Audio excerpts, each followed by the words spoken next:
news, everyone! All right, if you guys ever have anything you want me to talk about, make sure that you're over in that Discord. There's a news channel. You can drop whatever articles you would like me to talk about.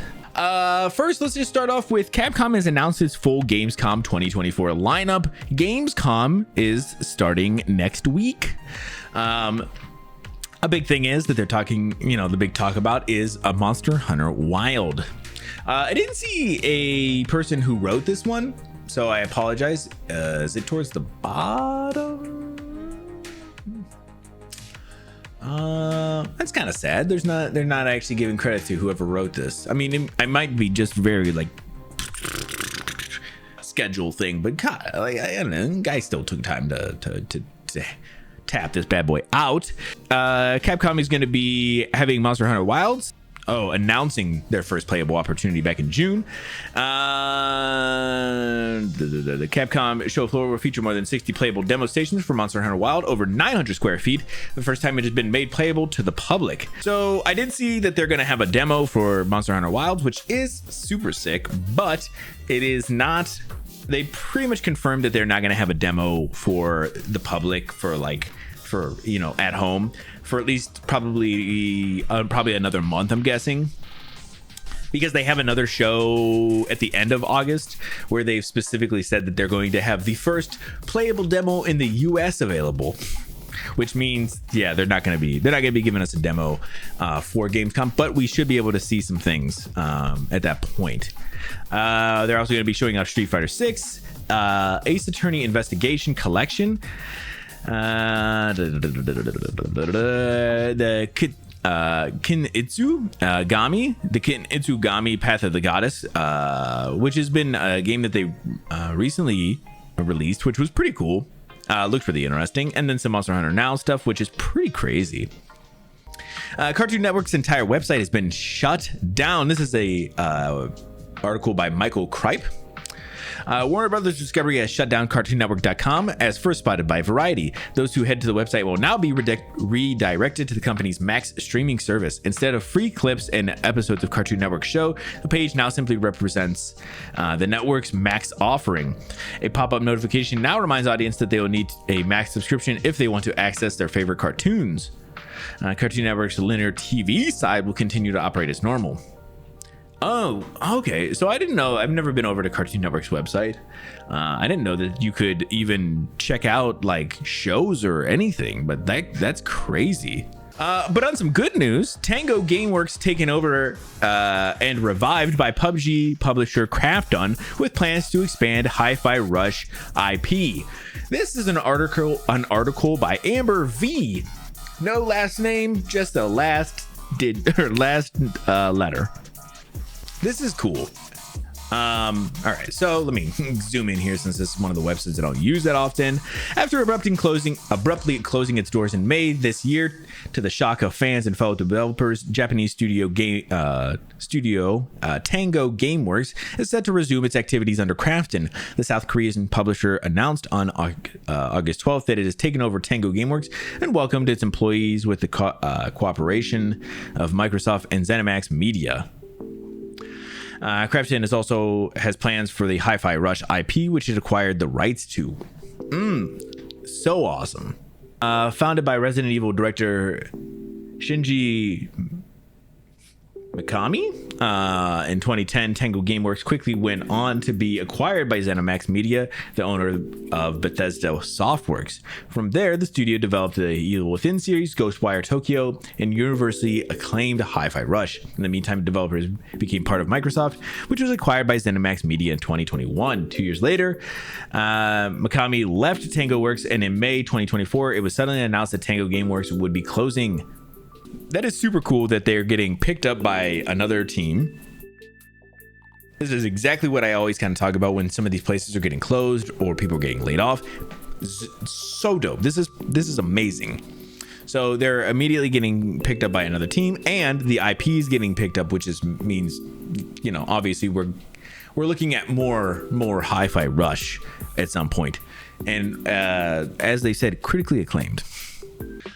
Amazon's Like a Dragon Yakuza TV show cast revealed that they have never played the games. Quote, "We wanted to do our own version." This is an article by Emily Murray. God, what a just stellar idea, you know? Who needs to know the IP that they're making? Let's make our own. Excitement is building for the upcoming release of TV show Like a Dragon Yakuza, Amazon's latest video game adaptation, which hopes to follow in the footsteps of their hit series from earlier this year, Fallout.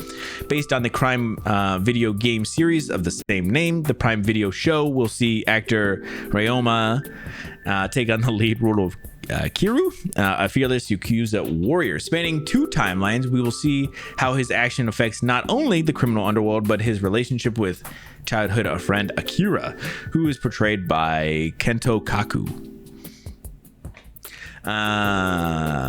Speaking to Games Radar Plus at SDCC, following the reveal of the show's first teaser trailer, the actor duo spoke passionately about the series, but had arguably a surprising answer when we asked them whether they played the games ahead of shooting, either for research or just for fun. Not only had both of them never played the Yakuza games, but Takeuchi revealed the team behind the new Amazon show actually asked them to avoid doing so. As he explained, though, they had their reasons. "I know these games, everybody in the world knows these games, but I haven't played them. I'd like to try them, but they had to stop me because they wanted to, for the character and the script, explore from scratch. That's why I decided not to play." Yeah, again, this is not going to backfire in any way.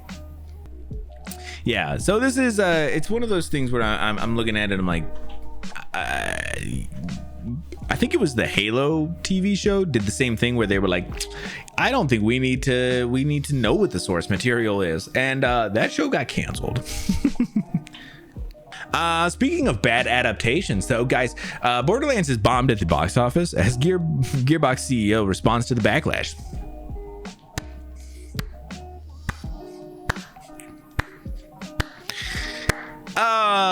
Man, I'm not even slightly surprised. And just to remind you guys, I believe the CEO of Take-Two had already said that he was gearing up to surprise you guys with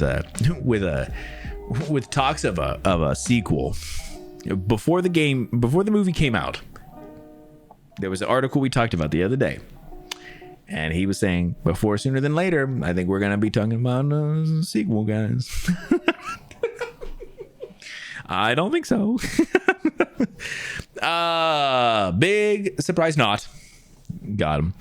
Eli Roth's Borderlands movie has a devastating box office debut amid negative reviews and fan reactions, but Gearbox CEO Randy Pitchfork has found the silver lining. The film pulled in just $8.8 million in the US and Canada in its opening weekend, plus $7.7 million overseas, for a global total of $16.5.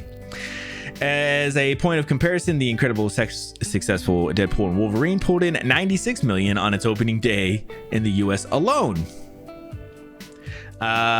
Sources tell IGN that a significant portion of the Borderlands $115 million budget and $30 million marketing budget distribution costs are already covered by international pre-sales.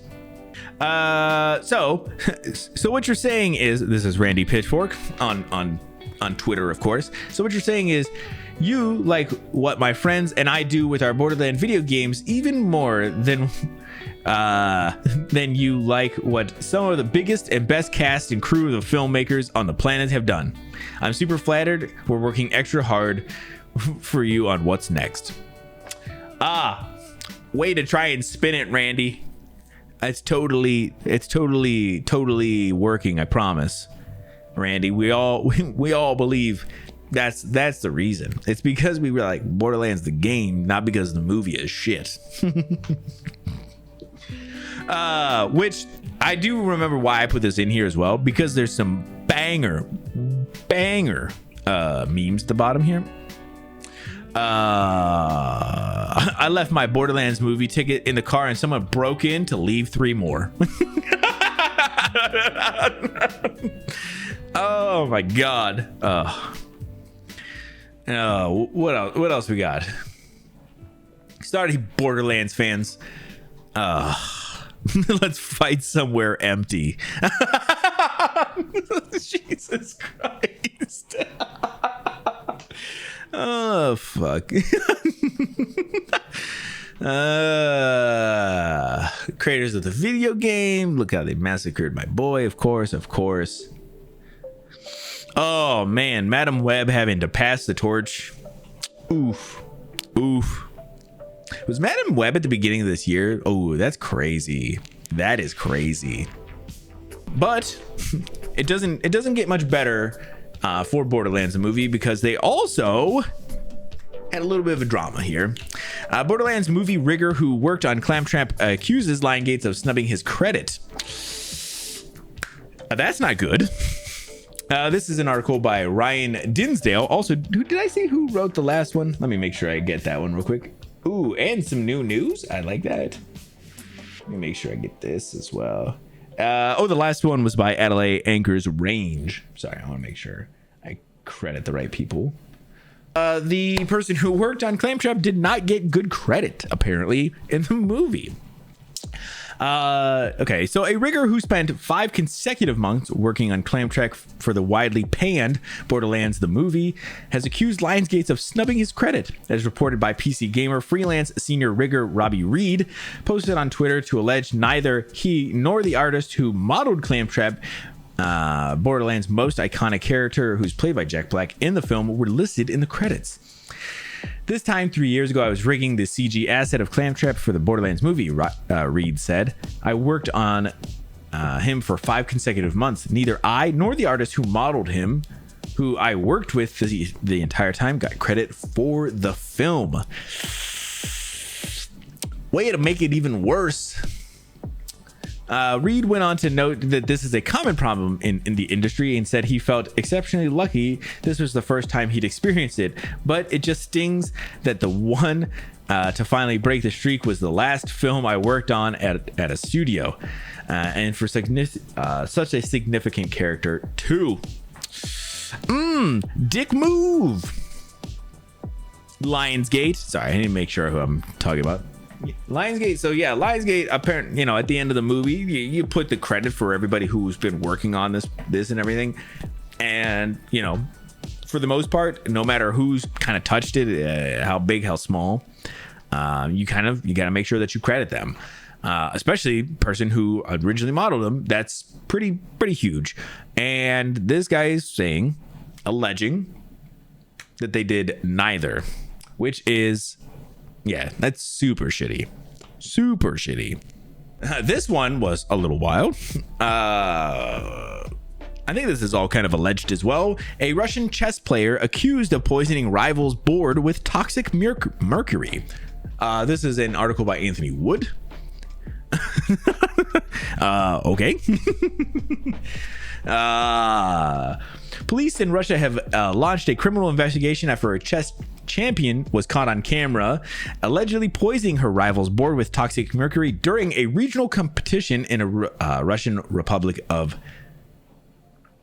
Dagestan. Okay. Is there non-toxic mercury? Can you test them out and let me know? Just give a little taste on each one. And whenever you find the one that's non-toxic, let us know. I'd appreciate it. Organizers were forced to suspend the chess tournament held in the city. Oh my God. This is the name of the city? I'm sorry, Russia. I'm not pronouncing that.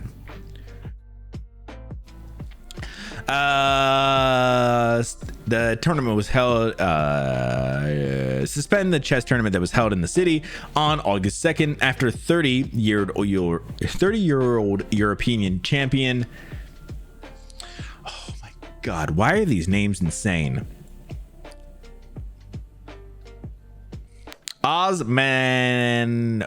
Asmanova health suddenly deteriorated while taking part in the competition. Police officers investigated the scene, later discovering a strange substance on the Osmanova's table, which was subsequently analyzed and confirmed to be a form of mercury. Exposure to mercury can be extremely hazardous and is capable of triggering a range of serious health problems affecting the lungs, eyes, and digestive and immune system.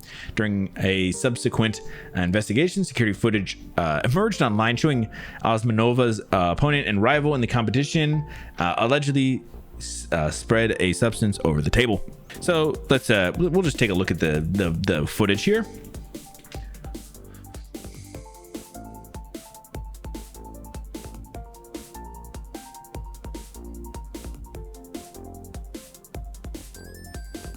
Damn, not even being subtle with it here, huh? She does look so suspicious too. Doing a little WTF, bro. She wanted to win, man. Sometimes you gotta have the heart of a champion, man. You gotta have the heart of a winner, a competitor, man. And you gotta win at no matter the cost, whether it's taking somebody's life for chess. Do you understand? Did you see the Queen's Gambit?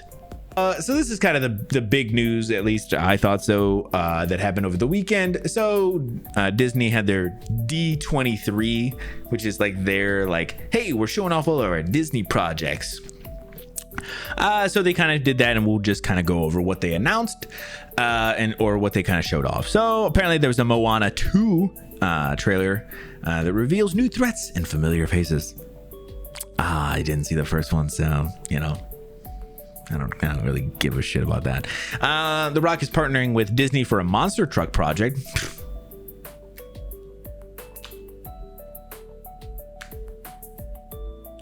Cool. Avatar 3 is officially titled Avatar Fire and Ash. This one was kind of interesting to me. Apparently also December 19th, 2025. That is a little over a year still. But I did find it interesting that they are really going into kind of the elements for these Avatar films. Last one was water. This one's going to be fire. So, yeah, interesting. Disney dives into Disney Plus with Dream Productions and Win or Lose. I don't know what Dream Productions is, but I did watch the trailer for Win or Lose, and it was pretty. It's just Pixar is doing an actual show. It didn't look good. So there's gonna be Toy Story 5 being written by and directed by Andrew Stanton. Cool. Rock truck makes sense. That's what I'm saying, man. That's what I'm saying. Pixar revealed Hopper starting John Hamm and Bobby Minahan. I don't know what Hoppers is. Okay. It doesn't even say. Elio prepares for June 2025 premiere with more details as Zoe Saldana joins the cast. Again, not really sure. Maybe if these are hitting you guys, you're gonna have to let me know, because literally I'm not in this universe, so only a handful of these are. I'm like, oh, okay. Pixar is officially working on Incredibles 3. Like this, see, I was like, I watched The Incredibles. I know of this. Zootopia 2 clip comes, reveals new cast member and Ki Hu Kwan. I don't want to fuck up his name. Yeah, so Zootopia coming out, dope. Zootopia was pretty good. I'm okay with that. Frozen 3 reveals first look at concept art, so there's going to be a Frozen 3, I guess. These could have all been announced already. I'm not sure about these. So, Frozen, Hercules, and The Greatest Showman stage adaptations are on the way. Actually, kind of sick about these Hercules and The Greatest Showman. Those would be kind of cool. There was a Frozen 2. If there's a Frozen 3, I assume there's a Frozen 2. It would be kind of crazy if they didn't, right? Star Wars Skeleton Crew reveals first trailer and a December release date. We do have the trailer for this one. I watched some of the trailers for the other stuff and wasn't really that interested, but I always leave it up to people if they want to drop it, stuff like that in, And if you don't, you miss out. I only put the stuff in that I care about. Andor Season 2 footage revealed first look at familiar Star Wars faces. which is whatever. I'm just excited for Andor season 2. That's going to be a fucking sick show. The first season was so good. Mandalorian and Grogu footage reveals a new outfit for everyone's favorite little green alien. Okay, I didn't see anything about that, but you know, Mandalorian and Grogu gonna be a cool one. Ironheart blasted off with the first look video. Ironheart was in Black Panther 2. The Mando movie is really happening. Yeah, they're making a movie. Matt Murdock suits up to take on Kingpin and the Punisher in the new Daredevil Born Again video. March 2025 premiere revealed. That's pretty dope. I'm pretty excited to see more about that. Some of these they didn't have trailers and stuff. That's why I didn't pull some of this stuff too as well. Daredevil, yeah, dude. Agatha All Along summons witches with new footage ahead of September release date. I did see the trailer for this. Didn't really care. Percy Jackson season 2 video teases the CF Monster storyline, but barely. I watched this one and it was mostly just a recap of like images from the first season, and then they said second season is in production. Okay, cool.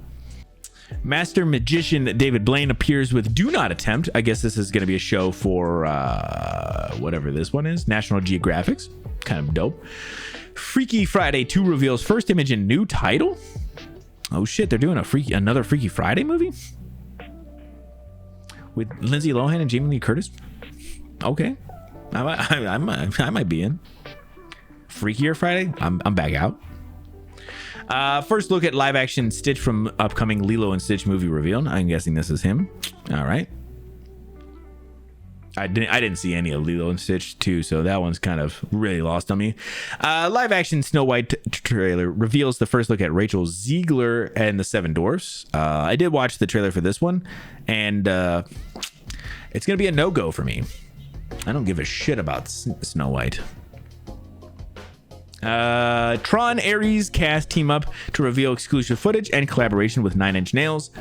You guys remember the last Tron movie? But yeah, there was an older Tron movie, and it was pretty decent.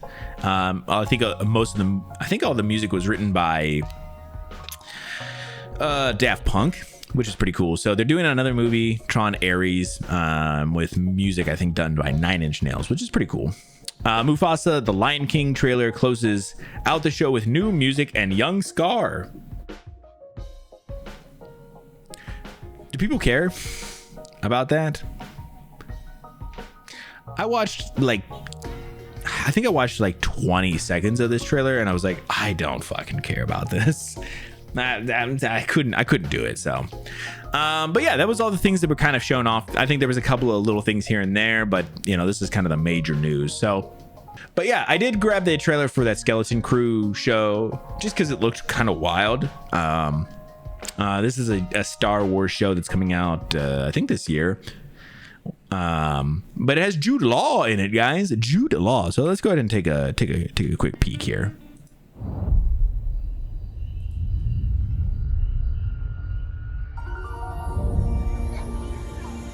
Tomorrow's test will set the course of your entire future.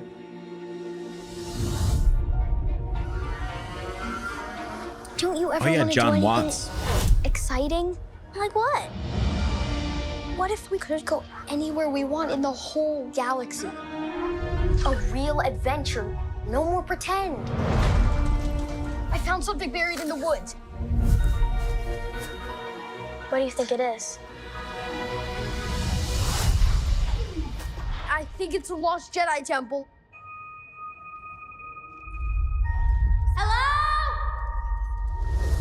Be careful where you step.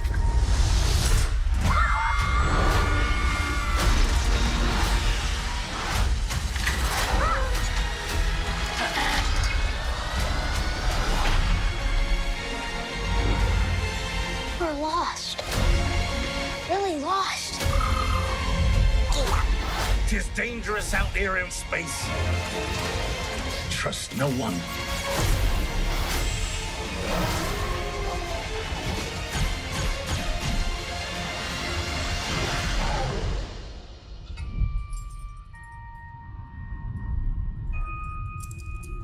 You're a Jedi.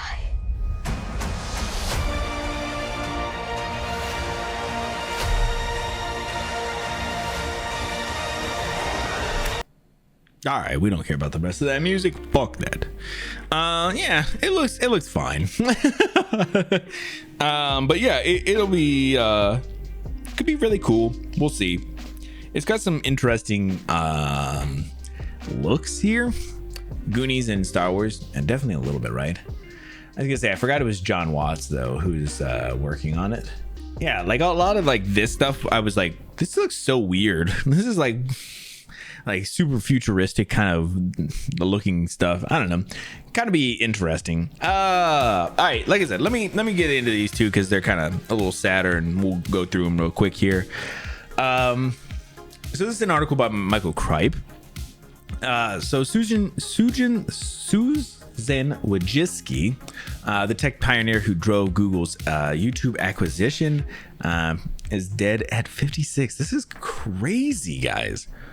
Longtime Google executive and former YouTube commander Susan Wojcicki has passed away at 56. The leader in online tech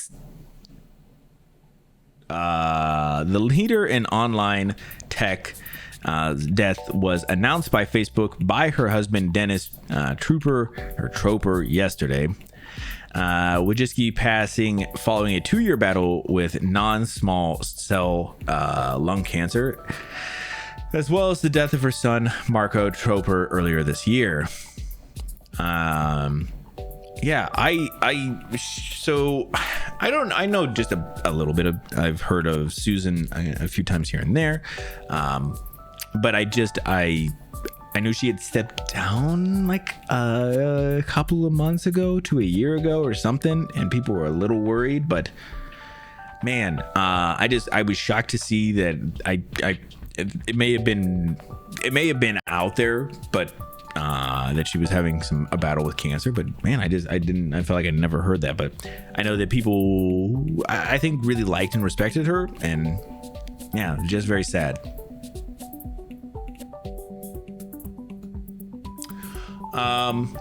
But kind of going along with that as well, Pokemon voice actress Rachel Lillis dies at 55.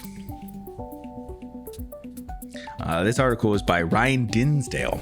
Pokemon voice actress Rachel Lillis, who played Misty, Jessie, and Jigglypuff and more in the original series, has died at 55 following her battle with cancer.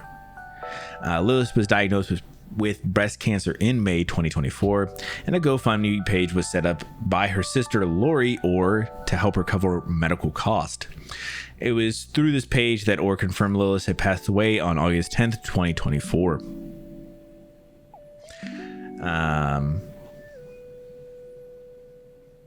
Yeah, just super sad. I saw both of these and I was like, man, that's so crazy. You know, just I definitely know Rachel Lillis work a lot more than, you know, some of the people. Watched a good chunk of Pokemon when I was growing up, and yeah, super sad. All right, we'll move on a little bit and get into some other things here in just a minute. So let's go ahead and jump into this next one. This is an article by Rebecca Valentine. Pixel Cyberpunk side scroller replaced. It is called Replaced, is delayed again, this time to 2025. Replaced, an Xbox console exclusive Cyberpunk side scroller, has been delayed a second time. It's now expected to come out in 2025 after previously being delayed to this year from 2022. In a post on Twitter, developer Sad Cat Studios kept it short and sweet. Hey everyone, we'll keep it short. Replaced will now be released in 2025. Our initial release date was optimistic, and we apologize for that. Developing Replaced is quite a unique challenge, and we're proud to be creating something that's special. We need more time to ensure we meet the high standards we've set for ourselves and to meet the expectations of our fans. Feel free to join our Discord. We post lots of devlogs there to share the progress and are open for a chat. Replaced was featured at Summer Games Fest earlier this summer, and now it will also finally be available at Gamescom for everybody to play. Come say hi. For all those not attending, we've prepared something special for later this week. Now back to work. We want you to love Replace when it launches, so we have to go the extra mile here. I mean, sad, because I think this game looks really cool. I'll pull up a trailer for it in just a second, but yeah, I was like, oh, this is really cool. But I'm also just I'm not mad that they want to take the time to work on it and make it right. Yeah, let's take a quick look at this trailer, because I want to make sure you guys all know what this game is and why it's worth waiting for.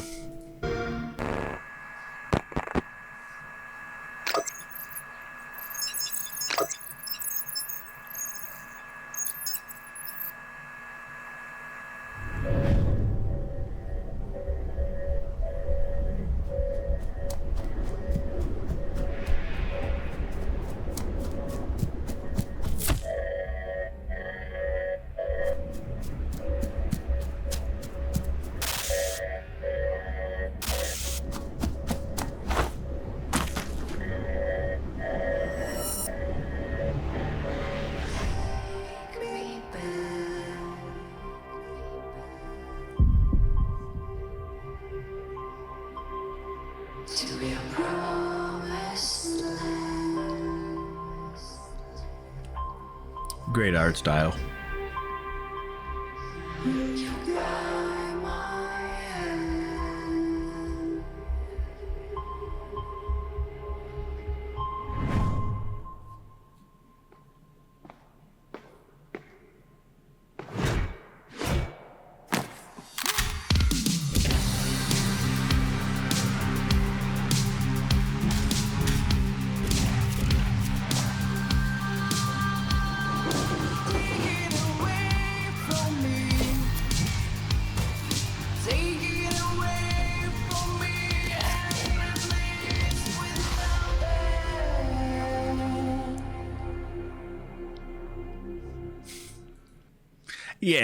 Yeah. So I like I said, I wanted to make sure that it was understood. You know, this game is going to be worth it. It's worth taking the time. I mean, obviously 2022, not the right date anymore, but yeah, it's worth them taking that time and just making sure it's good.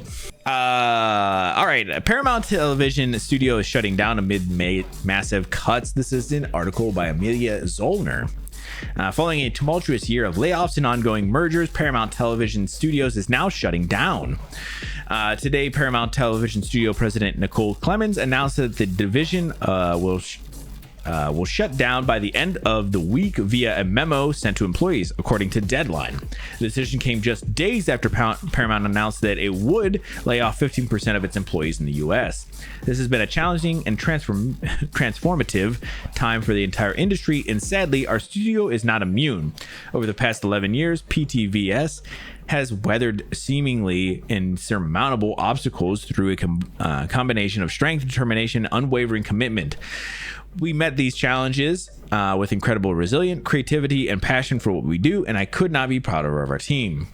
According to another memo sent by CBS CEO and Paramount Global co-CEO George Cheeks, kind of a great last name. The decision was not based on performance, instead was the result of significant changes in the television and streaming marketplace and the need to streamline our company. So yeah, it's shitty that a lot of this is kind of happening the way it is. But yeah, we just kind of talked about Paramount the other day a little bit, and now we're kind of finding out that yeah, they are going to have some big layoffs, and you know, a whole studio shutting down, which is very sad. So hopefully those people get some good like severance or something, or they're at least able to get jobs somewhere else. Super sad. And so this last one is a article by Bill Peters. The Justice Department considering breaking up Google amongst other options. So I did see some stuff about this. So Google got taken to court, and it got ruled that they do have technically a monopoly in search. So that is like Google search and things like that. Just kind of as a heads up of like what I know. Justice Department is weighing a potential breakup of Google among other options, Bloomberg News reported on Tuesday, after a federal judge this month ruled that the company's practices related to search and some ads ran afoul of the anti-monopoly laws and suppressed competition. Google declined to comment. The Justice Department did not immediately respond to a request for comment. So yeah, it's specifically to their search option and I guess their ads. But yeah, they're looking at probably if they're going to do any kind of breaking up, it would be in just those departments.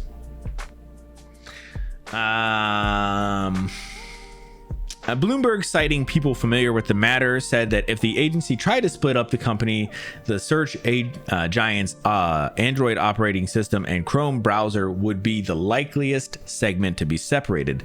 The DOJ is also considering ordering a sell-off of AdWords, Google's ad sales platform, Bloomberg said. The news outlet also said that the Justice Department would likely try to prohibit the exclusionary contracts Google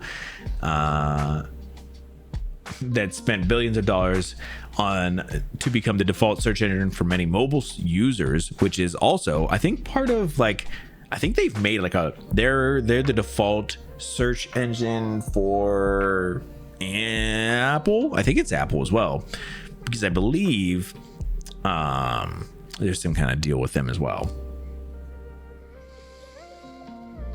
Bloomberg reported other options included forcing Google to share more data with competitors and measures to prevent it from gaining an unfair advantage in the AI products. Google has said it had plans to appeal the court's ruling. So yeah, just kind of listen, Google being Google. Yeah, we'll see what ends up happening. But yeah, they did kind of get called out for being a little bit of a monopoly in at least the search and apparently ad section. And yeah, potentially there will be some breakups, but none of that has been decided or even announced yet. But definitely worth kind of talking about, and we can kind of follow up with it whenever we do find out. Could be a couple of months. If they're appealing, it could even be longer. So wouldn't expect anything right now, but yeah, we'll definitely follow up when we find something else out. Yeah, thank you guys so much. That's going to go ahead and wrap it up for the news, and I will see y'all on the other side.